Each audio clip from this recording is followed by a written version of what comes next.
மூக்கு ஒழுகும் போது யாரெல்லாம் வைத்தியம் பாக்குறீங்களோ அந்த குப்பையை லங்ஸுக்குள்ள அடக்கிட்டீங்க.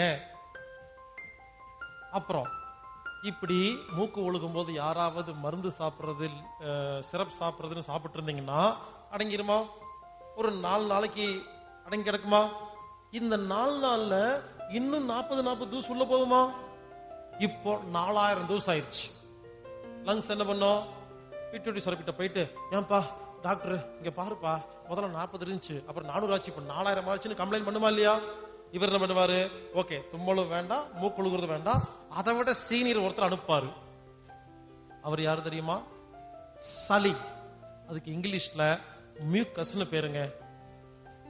சளி உருவாகி லங்ஸ்ல போய் அங்க இருக்கிற 4000 தூசையும் பெரட்டிட்டு மூக்கு வழியா வெளியே வருமா? நம்ம என்ன பண்ணுவோம்? சளி வரும் பொழுது மறுபடியும் இழுக்க ஆரம்பிப்போமா? இப்படி சளி வரும் பொழுது இழுத்தா அது நல்லதா கெட்டதா? யோசிச்சு பாருங்க. சளி என்பது வியாதி இல்லை, சளி என்பது சுத்தப்படுத்துற வைத்தியம்.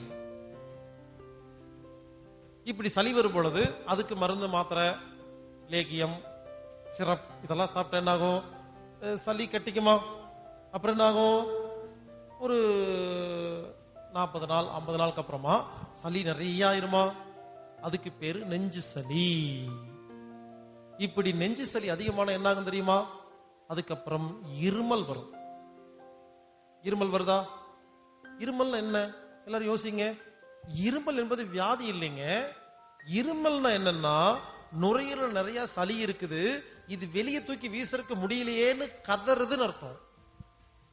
நாம என்ன பண்ணுவோம்?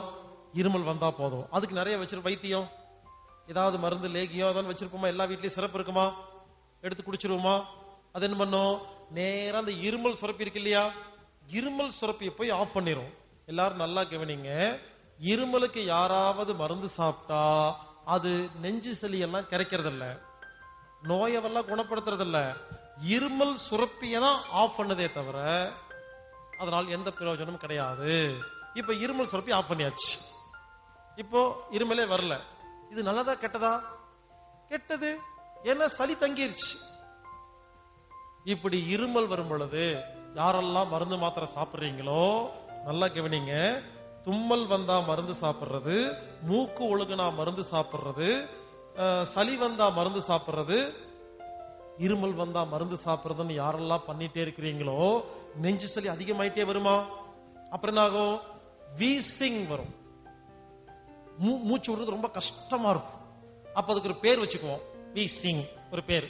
அப்புறம் அதுக்கு மருந்து மாத்திரை சாப்பிடுறது உட்கார்ந்துட்டு ரொம்ப நாளைக்கு. அப்புறம் என்ன ஆகுது? ஆஸ்மா வந்துடும். ஆஸ்மாக்கு ரொம்ப நாளா மருந்து மாத்திரை சாப்பிட்டு கண்ட்ரோல் பண்ணீங்கன்னா அடுத்து என்ன தெரியுமா?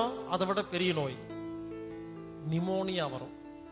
நிமோனியாவுக்கு மருந்து மாத்திரை சாப்பிட்டு இருந்தா டிபி வரும். டிபிக்கு மருந்து மாத்திரை சாப்பிட்டு இருந்தா கேன்சர் வரும். புரிஞ்சுக்கங்க.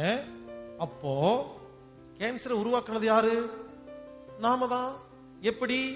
கழிவுகளை நுரையீரலில் அதிகமாக தேங்க தேங்க தேங்க நுரையீரல் கெட்டு போற வியாதிக்கு பேர் தான் நுரையீரல் கேன்சர்.